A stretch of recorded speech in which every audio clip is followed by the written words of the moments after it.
Welcome to our channel Telugu Prabha. నేను మీ journalist Yagnamurthy.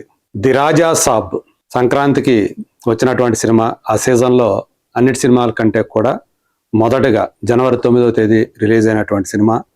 అలాగే అన్నిటికంటే ముందుగా డిజాస్టర్ అని చెప్పి టాక్ తెచ్చుకున్నటువంటి సినిమా. సో మనకు తెలుసు ఈ సినిమా ఎంతటి నెగిటివ్ టాక్లో కూడా 200 కోట్ల రూపాయల పైగా గ్రాస్ని వరలవేడిగా సాధించి ప్రభాస్కి ఎలాంటి ఇమేజ్ ఉందో, అతని సినిమాల కోసం జనం ఎట్లా థియేటర్లకి వెళతారో తెలియజేసినటువంటి సినిమా. అంత నెగిటివ్ టాక్లో ఆ రేంజ్ కలెక్షన్స్ రావటం అనేది నిజంగా అతని మార్కెట్ ఎలా ఉందో చాలా స్పష్టంగా తెలియజేసింది. అయితే ఆ సినిమా బడ్జెట్ అనేది ఈ మధ్య కాలంలో తరచూ వార్తలకు ఎక్కుతుంది. అంటే అనవసరంగా ఆ సినిమా బడ్జెట్ని పెంచేశారు, దీనికి కారణం కూడా ప్రభాసే అంటూ విమర్శలు బాగా వెల్లువెత్తుతూ ఉన్నాయి. దానికి రీసెంట్గా ఈ మధ్య మీడియాలో, సోషల్ మీడియాలో ఒకటి బాగా ప్రచారంలోకి వచ్చింది. తన మిత్రుడైనటువంటి ఒక కమెడియన్ని మొదట తను ఆ సినిమా కోసం రికమెండ్ చేశాడు.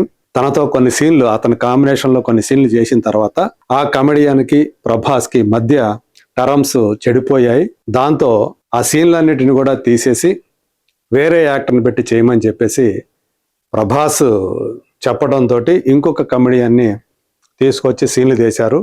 తర్వాత మళ్ళీ ఆ పాత మిత్రుడు తోటి మళ్ళీ టర్మ్స్ మళ్ళీ కుదరటంతో మళ్ళీ అతన్నే పెట్టుకోమని చెప్పేసి సలహా ఇచ్చాడు డైరెక్టర్కి. మరి ఆల్రెడీ ఈ సన్నివేశాలు తీసాం కదా, ఇంకొకరు పెట్టుకొని అని డైరెక్టర్ చెప్తే ఆ ట్రాక్ని ఇంకో రకంగా వాడుకోండి అని చెప్పారు. దీంతో మళ్ళీ ఎవరినైతే ఫస్ట్ వద్దనుకున్నారో మళ్ళీ వాళ్ళని తీసుకొచ్చి మళ్ళీ ఆ సన్నివేశాన్ని పూర్తి చేశారు. దీంతో బడ్జెట్ అనేది ఎక్కువైపోయింది అనవసరంగా అంటూ ఒక స్టోరీ వచ్చింది బయటికి. అది అందులో ఎంతవరకు నిజం ఉంది ఏంటి అనేది ఆ యూనిట్ అందరికీ కూడా తెలుసు. ఇప్పుడు లేటెస్ట్గా ఇంకొకటి బాగా ప్రచారంలోకి వచ్చింది మీడియాలో.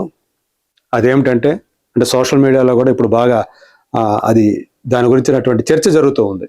ఇందులో 3 హీరోయిన్లతోటి రాజా సాబ్కి, రాజా క్యారెక్టర్ చేసినటువంటి ప్రభాస్కి ఒక పాట ఉంది. కోయి యహా పాట ఏదైతే ఉందో, disco dancer Mithun Chakraborty song, super duper blockbuster song, దాన్ని రీమిక్స్ చేసి పెట్టుకోండి అని చెప్పేసి ప్రభాస్ సలహా ఇచ్చాడు. యాక్చువల్గా తమనే స్వయంగా ఒక కొత్త ట్యూన్ని ఇవ్వాలనుకున్నాడు. కానీ ప్రభాస్ ఇన్సిస్ట్ చేయటంతో ఆ పాట పెట్టుకోమని, ఆయనకు బాగా ఇష్టమైనటువంటి పాట, దాంతో ఆ పాట హక్కుల కోసం, ఎందుకంటే చాలా బ్లాక్ బస్టర్ సాంగ్, దాన్ని ఇంకొక సినిమాలో యూజ్ చేయాలంటే మరి దానికి ఖర్చు పెట్టాలి. అది ఎంత ఖర్చు పెట్టారంటే 11 కోట్ల రూపాయలు అంటూ ఇప్పుడు బాగా ప్రచారం జరుగుతోంది. నిజంగా ఒక పాటకి అన్ని కోట్లు తీసుకుంటారు ఎవరైనా అంటే తీసుకుంటారు, కొన్ని పాటలకి అంతే. ఎందుకంటే అవి బ్లాక్ బస్టర్ సాంగ్స్ కాబట్టి, కల్టు స్టేటస్ వచ్చినటువంటి సాంగ్ కాబట్టి, నాచే నాచే అనేది చాలా హ్యూజ్ బ్లాక్ బస్టర్ కాబట్టి, ఆ టైంలో డిస్కో డాన్సర్ అనే సినిమా ఎంతటి సెన్సేషన్ క్రియేట్ చేసిందో చాలా మందికి తెలిసే ఉంటుంది. ఆ టైంలో మిథున్ చక్రవర్తి సూపర్ స్టార్గా ఆ సినిమా డిస్కో డాన్సర్ సినిమాతోటి తను చాలా ఎదిగిపోయాడు. సో బెంగాల్ నటుడు అతను. సో అతనికి వరుసగా బాలీవుడ్లో ఆఫర్లు వెల్లువెత్తాయి. సో అలాంటి టైంలో వచ్చినటువంటి ఆ పాట అది. సో అది ఆ పాట 3 హీరోయిన్లు ఈ సినిమాలో. నిధి అగర్వాల్, మాళవిక మోహన్, రిద్ధి కుమార్, ఈ 3 కనిపిస్తూ ఉంటారు ఇక్కడ. రిద్ధి కుమార్ ఇక్కడ కనిపిస్తూ ఉంది, మాళవిక మోహన్ వెనక ఉంది, నిధి అగర్వాల్ ఇక్కడ కనిపిస్తూ ఉంది. వాళ్ళ 3తోటి రాజా ప్రభాస్ సాంగ్ ఇది. సో ఏకంగా 11 కోట్ల రూపాయలు ఖర్చు పెట్టారంట. సో దానివల్ల ఇట్లాంటి పనుల వల్లే రాజా సాబ్ బడ్జెట్ అనేది చేయి దాటిపోయింది. పీపుల్ మీడియా ఫ్యాక్టరీ కూడా ఏమీ చేయలేని నిస్సహాయ స్థితిలో పడిపోయింది.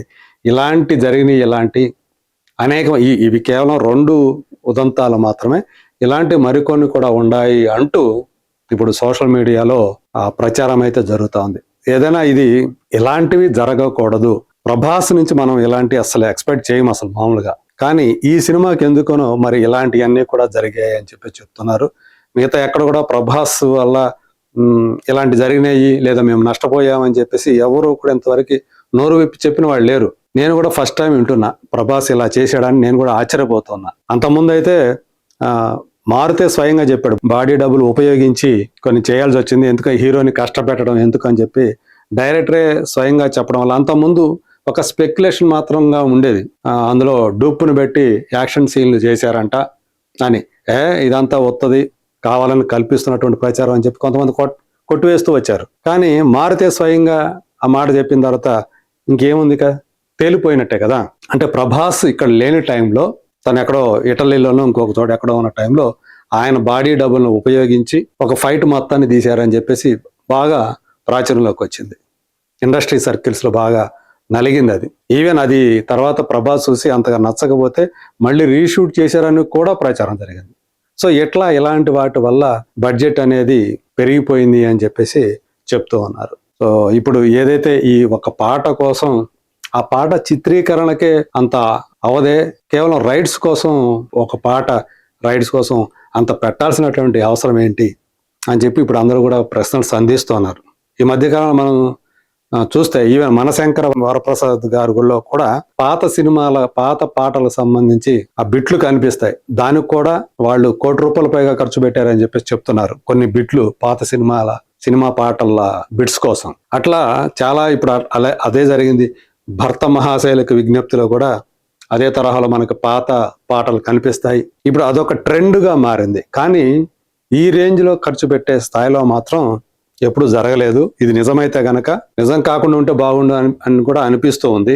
మరి ఎందుకని ఈ ఖర్చుని నియంత్రించలేకపోయారు అనేటువంటి ఒక ప్రాథమిక ప్రశ్న కూడా ఇప్పుడు ఉదయిస్తూ ఉంది. ఇవి కనుక తీసుకోవద్దు అంటే పాత పాటలకు సంబంధించి సూపర్ హిట్ సాంగ్స్ ఏవైతే ఉండేవో, దేవత సాంగ్ ను కూడా 2-3 సందర్భాలు కొంతమంది ఉపయోగించుకున్న మనకు కనిపిస్తాయి. గద్దరకొండ గణేష్ లో శోభన్ బాబు శ్రీదేవి మీద ఆ పాట, అది ఎంత పెద్ద హిట్ సాంగ్ మనకు తెలుసు. సో ఆ పాటని యూజ్ చేశారు. రీసెంట్ ఇంకొక సినిమాలో కూడా అదే పాటని రీయూజ్ చేశారు. వీటికి బాగానే ఎవరైతే ఆ హక్కులు ఉన్నాయో ఆ కంపెనీలకి వీళ్ళు డబ్బులు చెల్లించి ఆ పాటను ఉపయోగించుకోవడం అనేది జరుగుతూ ఉంది. కానీ ఈ లెవెల్లో మాత్రం ఎప్పుడు కూడా నేను వినలేదు. 11 కోట్లు ఖర్చు పెట్టడం ఒక పాత పాట హక్కుల కోసం, మళ్ళీ దీనికోసం మళ్ళీ రీమిక్స్ చేసి మళ్ళీ ఉపయోగించుకున్నారు. సో అట్లా ఒక్క పాటకి చాలా ఎక్కువ ఖర్చు పెట్టారనేటువంటి ఒపీనియన్ వినిపిస్తూ ఉంది. సో ఇక ముందు ఇలాంటివి జరగకుండా చూసుకోవాల్సినటువంటి బాధ్యత నిర్మాత మీద, దర్శకుల మీదే కాదు, హీరోల మీద కూడా ఉంది అనేటువంటి వాదన ఇప్పుడు ప్రబలంగా వినిపిస్తుంది. మరి చూద్దాం, ఇలాంటివి రిపీట్ కాకుండా ఉంటే బాగుండు. సాధ్యమైనంత వరకు బడ్జెట్ అనేది కంట్రోల్లో ఉంటుంది. ఏదైతే ముందు అనుకుంటారో దాని ప్రకారం కనుక వెళితే, ఎక్కడ బడ్జెట్ తగ్గించాలో పెంచే పని చేయకుండా తగ్గించే పని చేస్తే సినిమాకు ఉపయోగం, నిర్మాతలకి భారం తగ్గుతుంది. ఆ నిర్మాత ఇంకో సినిమా చేయడానికి అవకాశం కలుగుతుంది. సో అది జరుగుతుందని ఆశిద్దాం. Thank you.